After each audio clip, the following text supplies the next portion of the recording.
بالله من الشيطان الرجيم. بسم الله الرحمن الرحيم.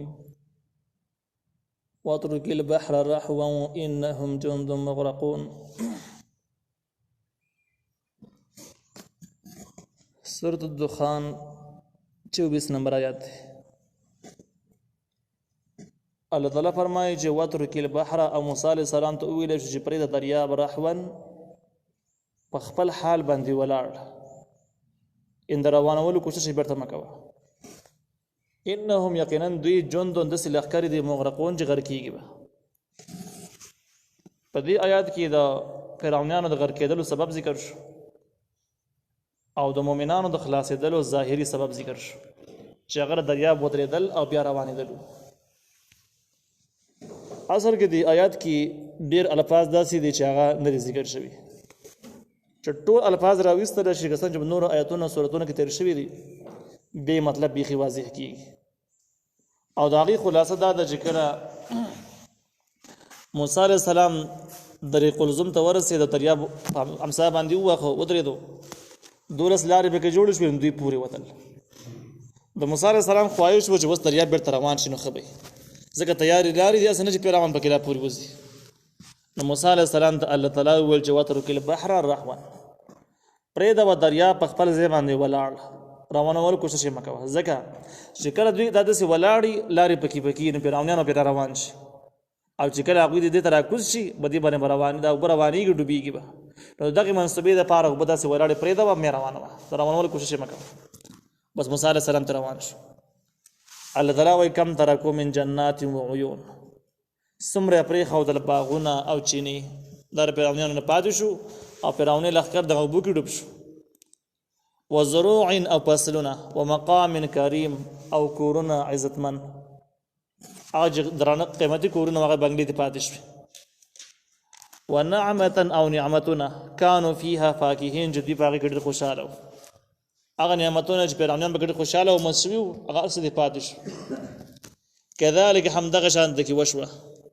و اورثناها امام بناسکه ورکړې زګینه قوما آخرین یو بل قوم ته چې دغه بل قوم نه اکثري روایت دا دی چې بن اسرائیل ته مراد دي ځکه بن اسرائیل د داود علیه السلام په زمانه کې مصر ته بیرته واپس شوي دي. نو مدې باندې دا اعتراضات کول چې یاره په تاریخ کې ثابته نه ده چې بیا بن اسرائیل د موسی علیه السلام د انقلاب نه بعد مصر ته واپس شوي نو څنګه دوی له په لاس باندې ورل نو دا ثابته ده ځکه چې مخکې سورة قصص کې بحث تېر شوی دی چې د داود علیه السلام په زمانه کې دا خلک بیا واپس شوي د مصر ته او دغه مصر دغه هر څه بن اسرائیل په لاس ورغلي. اگر چې بده کې یو قول دا هم دی چې آخرین هغه خلک مراد دي چې کم په لښکر کې نه تلل لښکر کې تللی نه شو ماشومان و زنانه وي کمزوري خلک غریب خلک هغه چې په حکومتي فوج او عسکرو کې نه وبرتې شوي نو هغه خلک د دې لښکر کې راونه وتل او چې راونه وتل نو ښکاره خبره ده چې ماشومان او زنانه او دې خو لښکرې نه کولې نو دغه خلک په کورونو کې په علاقو کې پاتې شو او د مصر غوڼ اختیار الله تعالی هم دغه خلکو له ورکړه چې څوک د فرعون په لښکر کې نه راوتي لښکرې نه وي کړي. دا دوه اقوال پکې دي. اولنی قول ډېر مشهور دی چې د آخرین نه مراد بن اسرائیل دي. الله تعالی فما بکت علیهم السماء والارض نو اس جړا نه ده کړې په دې فرعونیانو باندې اسمانونو او ځمکو وما كانوا منظرین انو ته مهلت ورکړی شوی. نو مدې ځکه کې د بن اسرائیل د فرعونیانو د غرق کېدلو نه وروسته دا مضمون واضح کیږي چې یاره د فرعونیانو ولې غرق شو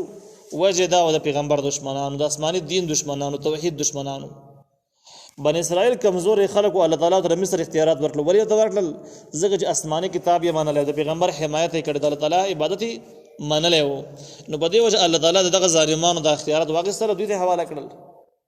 خلاصې دا شوله چې کوم خلک په دین باندې عمل کوي الله تعالی به هغه ځګینه دوی له ورکوي چې دوی مخکې نه د سر د هغې فکر هم نه لارو او کوم خلک چې د دین دشمنان دي باغیان دي آسماني کتاب مخالفین دي الله تعالی به د هر سواري نیکانو له به ورکړي او دې مضمون ته ویل کېږي تخفیف دنیوي د کافرانو لپاره او بشارت دنیوي د مؤمنانو لپاره. الله تعالی وایي چې په دې خلکو باندې چې کله دا دومره لښکرې ډوبې شولې او دا دومره کورونه او جدادونه او ځمکې ته پاتې شوي او بنګلې ته پاتې شوي چینې فصلونه باغونه د مصر مشهور باغونه دي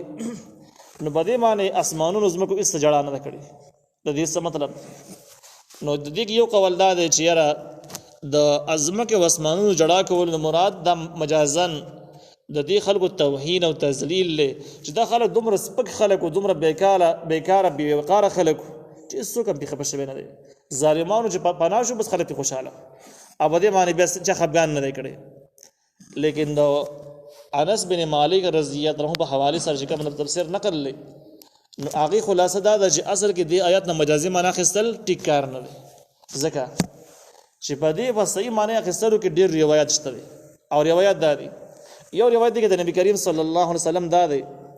چې د هر مؤمن د پاره په اسمان کې دوه دروازې یو دروازه باندې د انسان د رزق په سری کې ترازی او په بل دروازه باندې د انسان اعمال پورته خیږي نو چې کله د انسان وفات شي نیک انسان وفات شي نو دغه دروازې بیا دغه دوه دروازې په دې نیک انسان پسې جاړي نو پته لګي چې د اسمان جړاک او صحیح جړاک اوس فرعونانو ظلمونه وحشتونه کفریات خو بخبر زمانه انتها وا دا خو نیک عمل د سره ونه چې برخه تلې وي نو پاکي بس دروازې د کم ځای نه جړا کړي د سره به جړا نه کړي دغه شان دغه په کم ازمکه چې نیک اعمال کیږي کم ځای کې سړی سجدي لګي منځ کې عبادت کې ذکر اذکار لپاره کم ځای ټاکلی د دینی کتابونو مطالعه لپاره تهجد لپاره ذکر د انسان وفات شي نو هغه زګینه هم په هغه ځمکه به د انسان پسې جړي خدای انساني جړا نه رسو کی اورینا اور جړه انداز کی په دې انسانانو غونته کې نه بدل څنګه به الله تعالی د شان الله تعالی په علم کې د جدا بسنګي خو څنګه چې مناسب یې غصب وي نو دغه روایتونه پته لګي چې د ازمکه او اسمان په حقیقت کې په انسان پسې جاړي او د دې نور تاییدات هم شته دي یو بل روایت کې دا هم دي چې کله نیک مسلمان سړی په سفر کې وفات شي مسافر په حالت کې وې سفر حالت کې بده پسې جړه سوک نه خپلوان دي لري نو په دې پسې هغه ازمکه او اسمان جاړي چې په کوم ځګونو کې د نیک اعمال کړی دي او په کوم دروازو باندې د انسان اعمالونه پورته تللی دي دغه نه پته لګي چې د ازمکه او اسمان کې د جړه کیفیت شته دي او دغه دومره قدر شعور شته دي وما كانوا منظرين او دې اس مهلت ورته نکړي چې څوره د ژوندۍ پاتې شوی وي چې دنیا خوندونه حاصل کړي وي دا موقع در سره میلاو نشو چې کله الله په صدا وکړي چې هلاک دي چې بس هلاک شو ولقد نجينا او یقینا من خلاصې ورکو بني اسرائیل من العذاب المحين د عذاب سپکون کینا د عذاب نه الله خلاص چې سپکون کی عذاب څنګه عذاب مخکې باس تاسو اوریدل د دومره درنه عذابونو د بني اسرائیل او سختیانه وجه بچی دی حلاله وا خزي بوزه خپل قلاګان کې به خدمتونه کوي او ځوانانو باندې په عسکري ځګونو کې بیګارونه کوي ځاله به خخته په خوا بټای به چلاوا کودایانې به کوي باغونه به جوړاوا او مالکانی ټول پیراونیانو نو در ذلت شپه ورځ به دوی تیرولې سخت عذاب تدوین الله خلاص الله ابن فرعون چې د عذاب اسپکاون کې عذاب فرعون په خپل باندې وو انه یقینا د فرعون کانو عالیا تکبر کوون کې من المسرفين او زیاته کوون کې فرعون یو متکبر انسان او ډېر ظلمونه او زیاتی د کړی دي الله ولقد اخترناهم یقینا من غوړه کړیو بنی اسرائیل علی علم بخپل علم کې علی العالمین په نور مخلوقات باندې خپل زمانہ کې بنی اسرائیل ټولنه بهترین خلق او دغه زمانہ کې د بنی اسرائیل نه خلق نور د سره ونه زګج د خپل پیغمبر مرسته کړی و او آسماني کتاب یې منل او پاغي باندې عمل کړی د الله تعالی وحدانیت عبادت یې منل نو بدغه وجه من خپل زماني د بهترین خلق دا مضمون واضح کول چې نیک کی او دینداری آسماني کتاب باندې عمل کول آسماني کتاب سره وفاداری کول الله تعالی دې مقامات ترسي واتیناهم امر کړه ودی ته من الآیات ډیر نخي ما فيه بلاء مبين هغه چې بده کې امتحان یا نعمت مبين ښکارا بلاء او بدو مانو سره راځي په معنی د نعمت سره هم راځي اب معنا د امتحان سره هم راځي دې ځکه کې دواړه معنی بيخي سمون خوري او دا تحقیق تفسیری قرطبی دی نو خلاصه دا ده چې دی بنی اسرائیل تعالی تعالی ډېر نخې ور کړې وي دا نه مراد معجزات هغه معجزات چې کوم د موسی علی السلام په لاس یا د نور پیغمبرانو په لاس باندې الله تعالی دی قوم ته نصیب کړیو او په دغه معجزاتو کې د ډېر نعمتونه موجودو ځکه چې د بنی اسرائیل عزت او احترام په ټول دنیا کې خور شو او دغه شان د کې بده کې امتحان مو ځکه چې الله تعالی اعزاز درکې ازادي درکې او د دین توفیق درکې علم درکې نو مته باندې امتحان د الله تعالی وسمره باندې وسمره به نه مانی بر اعتبار سره امتحان هم کې دي نو بنی اسرائیل د الله تعالی کې به نه خبر کړي وي د امتحان او حمل وی نعمت